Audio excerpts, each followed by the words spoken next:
Everyone once again welcome back to my channel Yashika Mehta. स्वागत है एक बार फिर से आप सभी का मेरे यूट्यूब चैनल पर। And yes guys, after a long break I am here again. In this video we will going to cover a new topic of science, that is acid and base.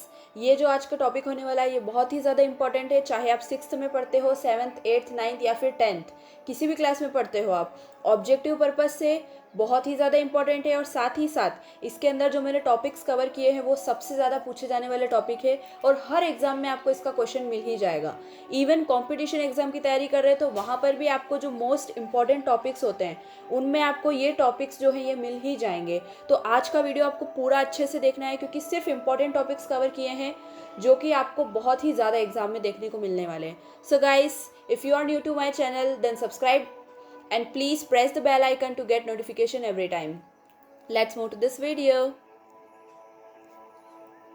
Okay, so बात कर लेते हैं हम acid की. Acid and bases, आप सभी ने सुना है एसिड तो हम सभी के घर में होता ही है. अब ये बेसिस क्या होते हैं? बेसिस वो होते हैं जैसे कि हमारे घर में सर्फ है, ठीक है, साबुन है, सोप है, ये सभी बेसिस होते हैं. पूरी तरह से जानकारी देने वाली हूँ आज वीडियो में आपको कि क्या होते हैं एसिड, क्या उनकी प्रॉपर्टीज़ होती है, ठीक है. तो आपको वीडियो एंड तक देखना है. डेफिनेशन देख लेते हैं यहाँ हम लोग. The substance which have sour taste and turns blue litmus to red are called acid. ऐसे सब्सटेंस जिसका टेस्ट कैसा होता है? सोर.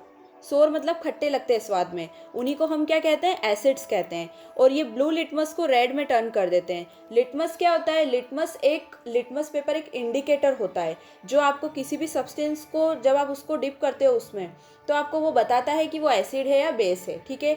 अच्छा, अब यहाँ पर ये जो लिटमस पेपर है इसे एक इंडिकेटर के रूप में यूज़ किया जाता है. आपसे सवाल पूछा जा सकता है तो आपको वीडियो में भी ध्यान देना है और साथ ही साथ मैं जो बोलती जा रही हूँ उसको भी आपको अगर कॉपी लेके बैठे हैं तो नोट डाउन कीजिए. आपसे क्वेश्चन इस प्रकार से आता है कि जो एसिड है वो ब्लू लिटमस को काय में टर्न कर देता है, तो आपको आंसर करना है ब्लू लिटमस को वो रेड में टर्न कर देता है, ठीक है. Blue litmus to red. जो भी लिटमस पेपर है ब्लू वाला उसको वो काय में टर्न कर देगा? रेड में टर्न कर देगा. When acid dissolved in water, they dissociate, that is ionize to produce hydrogen ion.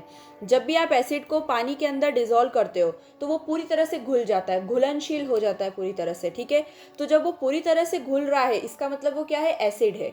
Understood? ये चीज़ आपको ध्यान रखनी है. कोई भी एसिड होगा तो वो पूरी तरह से पानी में घुल जाएगा और पूरी कंप्लीटली आयोनाइज हो जाएगा. आयोनाइज का मतलब अपने आयन्स को वो पानी के अंदर छोड़ देगा. और कौन सा आयन निकालेगा? H+ ion. ये आपसे पूछा जाता है कि एसिड जो है वो कौन सा आयन निकालता है, तो आंसर करना है आपको H+ आयन. वीडियो बहुत ज़्यादा इंपॉर्टेंट है, एक एक बात जो बोलती जा रही हूँ ध्यान से सुनना और अपने कॉपी के अंदर नोट डाउन करते जाना, ठीक है. बात कर लेते हैं प्रॉपर्टीज़ की. Acids are conductor of electricity. Acids जो होते हैं वो इलेक्ट्रिसिटी के अच्छे चालक होते हैं, ठीक है, जिसे अपन कंडक्टर कहते हैं ना, इनमें से इलेक्ट्रिसिटी फ्लो होती है. Acid react with base to give salt and water. Acid base के साथ रिएक्ट करके क्या बना लेता है? सॉल्ट और वाटर बना लेता है. और इसी रिएक्शन को हम न्यूट्रलाइजेशन रिएक्शन कहते हैं. बहुत ज़्यादा इंपॉर्टेंट है. एसिड और बेस जब आपस में मिलते हैं तो कौन सी रिएक्शन होती है?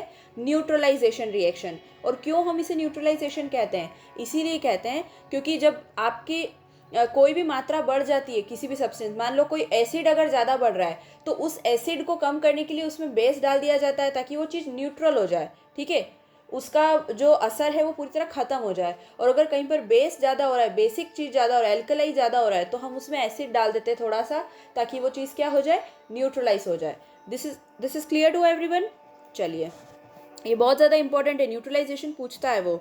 एसिड जब बेस के साथ रिएक्ट करता है तो सॉल्ट और वाटर बनाता है और साथ ही में इस रिएक्शन को हम लोग कहते हैं neutralisation reaction. Is that clear to everyone? Okay. अब बात कर लेते हैं एक्वारेजिया की. ये बहुत ज़्यादा इंपॉर्टेंट है. इसका डेफिनेशन भी आता है 2 मार्क्स के अंदर और साथ ही में इससे ऑब्जेक्टिव भी आता है. It is a mixture of hydrochloric acid and nitric acid in the ratio 1:3. Aqua regia की कहीं पर भी बात आए तो आपको बस इतना ध्यान रखना है कि एक्वारेजिया किससे बनता है? हाइड्रोक्लोरिक एसिड मतलब HCl से और नाइट्रिक एसिड से, ठीक है, इन दोनों के मिक्सचर से. और रेशियो क्या होता है मिक्सचर का? 1:3. 1:3 के रेशो में अगर आप हाइड्रोक्लोरिक एसिड और नाइट्रिक एसिड को मिक्स करते हो तो आपका क्या बनेगा? एक्वारेजिया बनेगा. अच्छा, क्या होता है ये एक्वारेजिया? एक्वारेजिया एक इंपॉर्टेंट केमिकल रीएजेंट है जिसका यूज़ किया जाता है गोल्ड और प्लेटिनम को डिजोल्व करने में. आप सभी ने देखा है कि हम लोग जब भी किसी भी गोल्ड की या चांदी की सिल्वर की शॉप पे जाते हैं तो हमारे अगर कोई ऑर्नामेंट्स गंदे हो जाते हैं, मान लीजिए चांदी जो होती है अगर वो थोड़ी गंदी हो गई, तो अपने पेरेंट्स बोलते हैं ना कि इसको घिसवा के ले आओ या फिर इसको पॉलिश करवा के ले आओ। तो वो क्या होता है, पॉलिश करना, साफ़ करवाना, वो ये होता है कि वो लोग एक सब्सटेंस उनके पास भरा हुआ होता है जो होता है एक्वा रेजिया, उसके अंदर वो उसको डिप करते हैं, आपके चांदी या सोने के ऑर्नामेंट को उसमें डिप करेंगे और वो उसमें क्लीन हो जाता है, क्योंकि उसके अंदर काय का सोल्यूशन होता है, हाइड्रोक्लोरिक एसिड और नाइट्रिक एसिड का, और वो एक क्लीनिंग एजेंट के तौर पे काम करता है।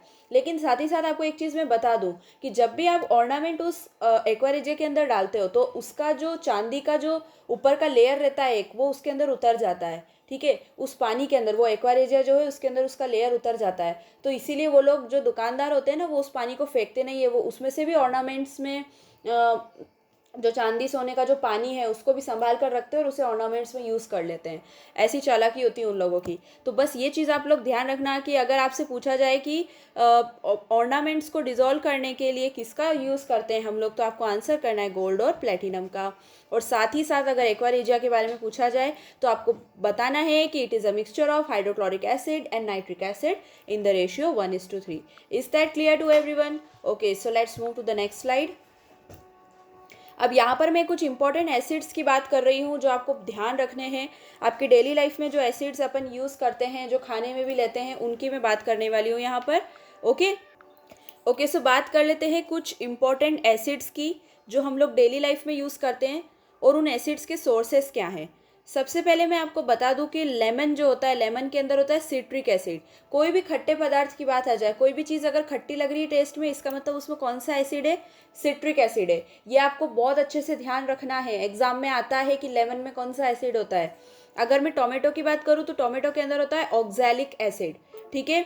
अगर मैं ग्रेप्स की बात करूँ तो ग्रेप्स के अंदर होता है टार्ट्रिक एसिड, ठीक है। इसके अंदर सिट्रिक नहीं होता है, याद रखना। लेमन के अंदर सिट्रिक एसिड होता है, ग्रेप्स के अंदर टार्ट्रिक एसिड होता है। मिल्क में होता है लैक्टिक एसिड। ये क्वेश्चन बहुत बार पूछा गया है, इवन रेलवे में भी ये क्वेश्चन पूछा गया है कि मिल्क के अंदर कौन सा एसिड होता है, तो you have to answer lactic acid. Milk से रिलेटेड कोई भी चीज़ हो, चाहे दही की बात कर ले, पनीर की बात कर ले, छाछ की बात कर ले, तो आपको वहाँ पर लैक्टिक एसिड तो लिखना ही है, क्योंकि लैक्टिक एसिड इसमें होता ही है। अगर मैं बात करूँ आंट स्टिंग की, आप सबको पता है कि जब भी हमें चींटी काटती है तो वहाँ पर हमें थोड़ा सा फुंसी टाइप हो जाता है, क्योंकि वो चींटी जो होती है वो एक तरीके का एसिड छोड़ देती है जिसे हम कहते हैं फॉर्मिक एसिड। अगर आपसे पूछा जाए कि जो चींटी होती है वो कौन सा एसिड छोड़ती है स्किन पे जिस वजह से स्किन में फुंसी हो जाती है, तो your answer will be formic acid. ये चीज़ ध्यान रखना। एप्पल में होता है आपका मैलिक एसिड, ये चीज़ ध्यान रखना बिल्कुल। एप्पल में कौन सा एसिड होता है? Malic acid. अब बात कर लेते हैं विनेगर की। विनेगर को हम कहते हैं एसिटिक एसिड, ठीक है। एसिटिक एसिड विनेगर में होता है और विनेगर का यूज़ आप सभी जानते हैं, खाने में अपन यूज़ करते हैं। चाइनीज़ फूड जितने भी होते हैं उन सभी में अपन विनेगर का यूज़ करते हैं। आप चाहे मंचूरियन खा रहे हो या नूडल्स खा रहे हो, हक्का नूडल्स जो भी है, उन सभी में जो आपका एसिड डलता है वो विनेगर डलता है, दैट इज एसिटिक एसिड। और एसिटिक एसिड को हम लोग इथेनॉइक एसिड भी कहते हैं। रिमेंबर, क्या कहते हैं? Ethanoic acid. ये चीज़ भी आपको ध्यान रखनी है, एग्जाम में अक्सर पूछ लेते हैं, वो कंफ्यूज हो जाते हैं बच्चे, एसिटिक एसिड पढ़ा था इथेनॉइक क्यों आ गया। तो इथेनॉइक एसिड भी एसिटिक एसिड ही होता है।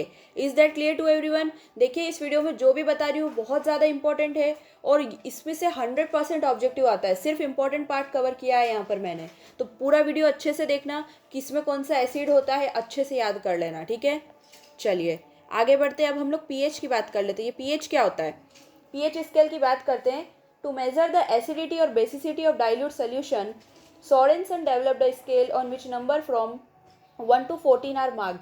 देखिए, किसी भी सब्सटेंस की एसिडिटी और बेसिसिटी, मतलब ये कि वो सब्सटेंस एसिड है या बेस है, ये हमें कैसे पता चलेगा? इसको पता करने के लिए सोरेनसन ने एक स्केल का निर्माण किया था जिसे कहते हैं पीएच स्केल।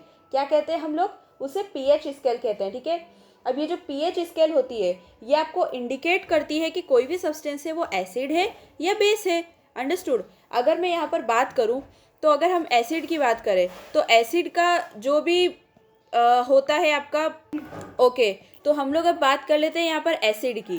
देखिए, जो भी एसिड होता है ना, एसिड का जो पीएच होता है वो आपका जो होता है वो 7 से कम होता है। ये चीज़ आपको ध्यान रखना। ओके, सो यहाँ पर आप पीएच स्केल देख रहे हैं। पानी का जो होता है प्योर वाटर का पीएच क्या होता है 7। ये क्वेश्चन बहुत बार पूछा गया है एग्जाम्स के अंदर कि पानी का पीएच वैल्यू क्या होता है, तो आपको 7 आंसर करना है। Is that clear? और पानी जो होता है वो न्यूट्रल होता है आपका। आप चाहें तो आप इस स्लाइड का स्क्रीनशॉट भी ले सकते हैं, ठीक है। इसमें सभी पीएच वैल्यूज मैंने अच्छे से डिफाइन कर लिए। मिल्क का पीएच आपका 6 होता है, मिल्क 6 पीएच का होता है, क्योंकि इसमें लैक्टिक एसिड होता है, ठीक है। जिसमें भी एसिड होता है उसका पीएच 7 से कम होता है। जैसे आप यहाँ देख रहे हैं टोमेटो जूस का 4 होता है, एप्पल जूस का 3 होता है, लेमन जूस का 2 होता है, और गैस्ट्रिक एसिड की अगर मैं बात करूँ तो 1। ये गैस्ट्रिक एसिड क्या है? HCl। याद रखना, हमारे पेट के अंदर, स्टमक के अंदर जो एसिड होता है वो कौन सा होता है? Hydrochloric acid. उसको क्या कहते हैं? हाइड्रोक्लोरिक एसिड कहते हैं। HCl उसका निमोनिक जो हम यूज करते हैं दैट इज HCl, याद रखना, ठीक है। फिर अगर एग की बात करें तो एग का जो पीएच होता है वो होता है 8। अब सबसे important baking soda. Baking soda एक बेस है और उसका जो पीएच होता है वो 9 होता है। Is that clear to everyone? और भी मैंने लिखा है इसमें ब्लीच का होता है वो 12 होता है। तो ऐसे आपका पीएच स्केल 1 से 14 तक जाता है। जैसे आप 7 के इधर मूव करेंगे तो बेसिस आएंगे, और 7 से पीछे की तरफ जाएंगे तो एसिड आएंगे। ये चीज़ ध्यान रखना, बिल्कुल एग्जाम में पूछता है, ये बहुत ज़्यादा इंपॉर्टेंट है, ठीक है। भले आप स्क्रीनशॉट ले लीजिए, I will wait for you. Okay, so I hope कि आपने स्क्रीनशॉट ले लिया होगा इसका, ठीक है। बहुत इंपॉर्टेंट है ये, पढ़ लेना अच्छे से। चलिए, अब एक आध चीज़ें मुझे आपको कुछ बतानी थी, वो मैं बता देती हूँ। सबसे पहले आप लोग न्यूट्रलाइजेशन समझ लीजिए कि न्यूट्रलाइजेशन क्या होता है। न्यूट्रलाइजेशन अभी हमने देखा था कि जब एसिड के अंदर बेस मिलता है तो जो रिएक्शन होती है वो होती है न्यूट्रलाइजेशन रिएक्शन, ठीक है। अब इसका क्या काम होता है डेली लाइफ में? सबसे पहले मैं आपको बता दूं कि इनडाइजेशन में इसका बहुत बड़ा रोल है। इनडाइजेशन की बात कर लेते हैं। इनडाइजेशन देखिए, आप सभी को पता है कि जब भी पेट में एसिडिटी होती है तो व्यक्ति या तो इनो लेगा या तो पुदीनहरा लेगा, ठीक है। तो अगर मैं बात करूँ तो ये इनो और पुदीनहरा है क्या आखिर? हमारे पेट के अंदर जब क्या होता है कि एसिड की मात्रा बढ़ जाती है, मतलब हाइड्रोक्लोरिक एसिड की मात्रा बढ़ जाती है, और वो कब होता है? जब व्यक्ति का पेट भूखा होता है। जब भूख लगती है ना, तब अंदर क्या होता है, स्टमक के अंदर एसिड ज़्यादा बनने लग जाता है। अब उस एसिड को शांत करने के लिए इनो का यूज़ किया जाता है। जो इनो हम लोग यूज़ करते हैं ना, वो बेस है, एक क्या है? बेस है। उसके अंदर क्या होता है? Milk of magnesia. याद रखना, क्या होता है इनो में? Milk of magnesia. अब ये मिल्क ऑफ मैग्नीशिया क्या करता है? मिल्क ऑफ मैग्नीशिया, और एक और होता है मिल्क ऑफ एल्यूमिनिया। क्या होता है? लिख लेना आप लोग, मिल्क ऑफ एल्यूमिना। एल्यूमिना ये से लिखते हैं, एल्यूमिना। बहुत गचड़ पचड़ हो गया है सॉरी टू से। चलिए, अब यहाँ पर आपको ये ध्यान रखना है कि इनो के अंदर इनो एक बेस है जिसमें मिल्क ऑफ मैग्नीशिया होता है। तो जब हमारे पेट में एसिड की मात्रा बढ़ जाती है तो उस एसिड को शांत करने के लिए जब मिल्क ऑफ मैग्नीशिया ऊपर से लिया जाता है, जो कि एक बेस है, तो हमारे पेट के अंदर जो एसिड रहता है वो ख़त्म हो जाता है और हमारे पेट न्यूट्रल हो जाता है। क्या हो जाता है? न्यूट्रल। ये चीज़ ध्यान रखना। अब न्यूट्रल क्यों हो जाता है? क्योंकि उसके अंदर न्यूट्रलाइजेशन रिएक्शन हो जाती है। जो हमने देखा था ना, एसिड को बेस में मिलाने से न्यूट्रलाइजेशन रिएक्शन होती है, तो हमारा जो पेट है उसके अंदर वो क्या हो जाता है? न्यूट्रल हो जाता है। और उसी वक्त फिर व्यक्ति को क्या आ जाती है? हिकअप्स आ जाती है या डकार आ जाती है, जिस वजह से सारा पेट का जो भी एसिड रहता है एक्सेस, वो बाहर आ जाता है। Is that clear to everyone? Okay, एक आध चीज़ थोड़ी मुझे आपको और बतानी थी इसमें। देखिए, मैंने आपसे लिटमस पेपर की बात करी थी, तो जो लिटमस पेपर होता है ना, लिटमस पेपर एक तरीके का इंडिकेटर है, लेकिन हम लोग लिटमस पेपर की जगह पर और भी कुछ चीज़ें हैं जो यूज़ करते हैं इंडिकेटर के रूप में, ठीक है, जो आपको एसिड या बेस होने का बताती है। जैसे कि चाइना रोज है, ठीक है, टर्मरिक है, ये भी एक कुछ ऐसी चीज़ें हैं, चाइना रोज और टर्मरिक, जो कि एज ए इंडिकेटर ही यूज़ की जाती है। अब एक चीज़ ध्यान रखना, यहाँ पर एक चीज़ और मैं आपको बता दूँ, एसिड रेन क्या होता है। ये क्वेश्चन पूछा जाता है 2 मार्क्स में। एसिड रेन, देखिए एसिड रेन क्या होता है कि जब आसमान से एसिड बरसने लगता है उसी को कहते हैं एसिड रेन। ध्यान से सुनना, rain containing axis of acid is called an acid rain. The rain becomes acidic because CO2, SO2 and NO2 dissolves in raindrops to form carbonic acid, sulphuric acid and nitric acid. देखिए क्या होता है कि जब atmosphere के अंदर pollution बहुत ज़्यादा बढ़ जाता है ना, तो पॉल्यूशन बढ़ने की वजह से उसमें CO2 मिक्स हो जाता है, मतलब कार्बन डाइऑक्साइड, सल्फ्यूरिक एसिड, जैसे कि सल्फर डाइऑक्साइड SO2, इनकी मात्रा बढ़ जाती है एटमॉस्फेयर में, तो जो पानी आता है ना, उस पानी की ड्रॉपलेट्स के साथ ये केमिकल्स भी साथ में मिल जाते हैं, और जिस वजह से जो पानी बरसता है वो एसिडिक हो जाता है। कैसा हो जाता है? एसिडिक, और उसी वजह से एसिड रेन होती है। Is that clear to everyone? और इसकी एसिड रेन की वजह से सीरियस एनवायरमेंटल प्रॉब्लम हो जाती है। एनिमल्स की स्किन को बहुत ज़्यादा हार्म होता है इससे, प्लांट्स पे। अच्छा, जाहिर सी बात है, अगर किसी भी चीज़ पे एसिड गिरेगा तो वो चीज़ तो जलेगी ना, उस चीज़ पे तो बहुत ज़्यादा इन्फ्लेमेशन और जलन होने लगेगी। तो एसिड रेन बहुत ही खतरनाक होती है, इसीलिए कहते हैं पॉल्यूशन रिड्यूस करने को, क्योंकि ये पॉल्यूशन अगर ज़्यादा होगा तो एसिड रेन बरसेगी और इनडायरेक्टली वो हमारे डेली लाइफ को अफेक्ट करेगी। सो गाइस, अब बात कर लेते हैं हम लोग बेसिस की। बस ये लास्ट है यहाँ पर बेसिस आपका। बेसिस जो होते हैं वो अच्छे कंडक्टर होते हैं इलेक्ट्रिसिटी के, ये आपको ध्यान रखना है। दूसरी चीज़, बेसिस कड़वे होते हैं टेस्ट में, bases are bitter in taste. इनका टच बहुत ही सोपी, मतलब साबुन जैसा टच होता है, और ये रेड लिटमस को ब्लू में टर्न कर देते हैं। हमने क्या पढ़ा था? एसिड क्या करता है? ब्लू लिटमस को रेड में टर्न कर देता है, और बेसिस क्या करते हैं? रेड लिटमस को ब्लू में टर्न कर देते हैं। ठीक है, बेसिस के लिए आपको इतना ज़्यादा कुछ समझना नहीं है, बस इतना ध्यान रखिए। और साथ में आपको ये भी ध्यान रखना है कि बेसिस जो होते हैं वो OH नेगेटिव आयन रिलीज करते हैं। क्या रिलीज करते हैं? OH negative ion. जैसे कि एसिड H+ आयन रिलीज करता है पानी में घुलने के बाद, और बेसिस जो होते हैं वो OH नेगेटिव आयन रिलीज करते हैं। एक चीज़ ध्यान रखना है कि बेसिस कभी भी पूरी तरह पानी में घुलते नहीं है, पार्शियली डिसोसिएट होते हैं। ठीक है, मतलब थोड़े बहुत घुलते हैं, थोड़े नहीं घुलते हैं। जबकि एसिड जो होता है वो पूरी तरह से पानी में घुलनशील होता है। Is that clear to everyone? एक एक बात जो कही है इस वीडियो में वो बहुत ज़्यादा इंपॉर्टेंट है। अगर नहीं समझ आए तो एक बार फिर से वीडियो को देखना, बट इस टॉपिक को मत छोड़ना, because it is very much important, I am telling you. Okay so guys, thank you so much for watching this video, and I hope कि आपको वीडियो बहुत अच्छा लगा होगा।